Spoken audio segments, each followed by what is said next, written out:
Later that night, after a pair of Alvin's buddies had pulled up in a caddy with Pennsylvania plates, one of them to get Alvin and Minna over to Allie Stoltz's doctor's office on Elizabeth Avenue, the other to drive their Buick back to Philly, after my father was home from the Beth Israel emergency room where they'd plucked the glass out of his hand and stitched up his face and x-rayed his neck and taped his rib cage, and on his way out handed him codeine tablets to take for the pain, after Mr. Kakuza, who'd rushed my father to the hospital in his pickup, had returned him safely to the befouled and littered battlefield that was now our flat.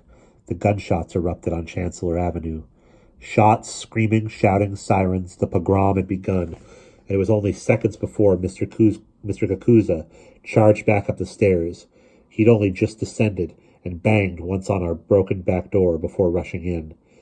Desperate for sleep, I was dragged from my bed by my brother, but my legs wouldn't work and kept collapsing from uncontrollable fear. I had to be carried off in his arms by my father.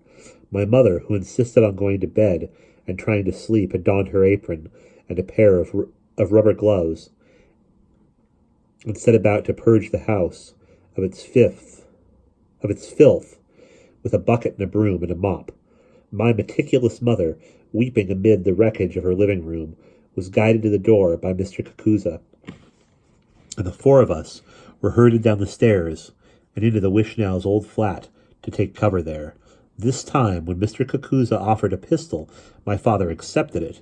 My poor human body was black and blue. His poor human body was black and blue and bandaged just about everywhere. His mouth was full of broken teeth, and still he sat with us on the floor of the Kakuza's windowless back foyer, regarding the weapon in his hands with all his concentration, as though it were no longer just a weapon, but the most serious thing entrusted to him since he'd first been given his infant babies to hold. My mother sat straight up between Sandy's self-conscious stoicism and my stupefied inertness, gripping us each by the arm closest to her, and doing all she could to keep a thin layer of courage from revealing her terror to the children. Meanwhile, the biggest man I'd ever seen moved with a pistol through the darkened flat, stealthily advancing from window to window,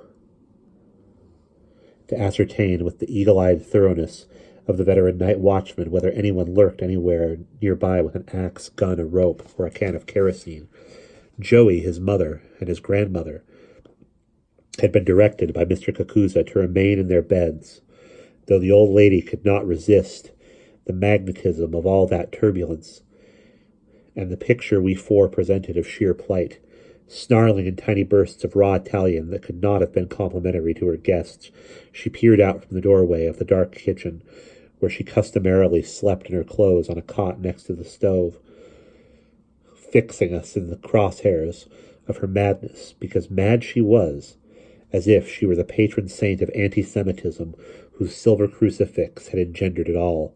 The firing went on for less than an hour, but we didn't head back upstairs until dawn, and didn't learn until after Mr. Kakuza bravely ventured forth as a scout to where Chancellor Avenue was cordoned off, that the gun battle had not been between city police and the anti-Semites, but between the city police and the Jewish police.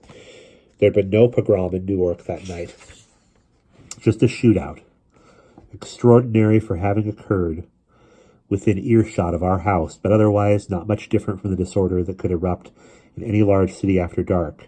And though 3 Jews had been killed, Duke Glick, Big Jerry, and Bullet himself, it wasn't necessarily because they were Jews, though it didn't hurt, my Uncle Monty said, and because they were exactly the sort of thugs that the new mayor wanted off the streets, primarily to signal to Longy that he was no longer an honorary member of the city's Board of Commissioners, a position he was rumored by Mayor Ellenstein's enemies to have held under Murphy's Jewish predecessor. Nobody bothered taking the police commissioner too seriously when he explained to the Newark News that it was the trigger-happy vigilantes who, without provocation, had opened fire a little before midnight on 2 foot patrolmen walking their beat. Nor, among our neighbors, was there any noticeable expression of grief because of how the 3 dangerous people in their own right, whose protection nobody decent would have dreamed of requesting, had been unceremoniously mowed down. Of course it was awful that the blood of violent men should stain the pavement where the neighborhood children wended their way to school every day, but at least it wasn't bloodshed in a clash with the Klan, or the Silver Shirts, or the Bund.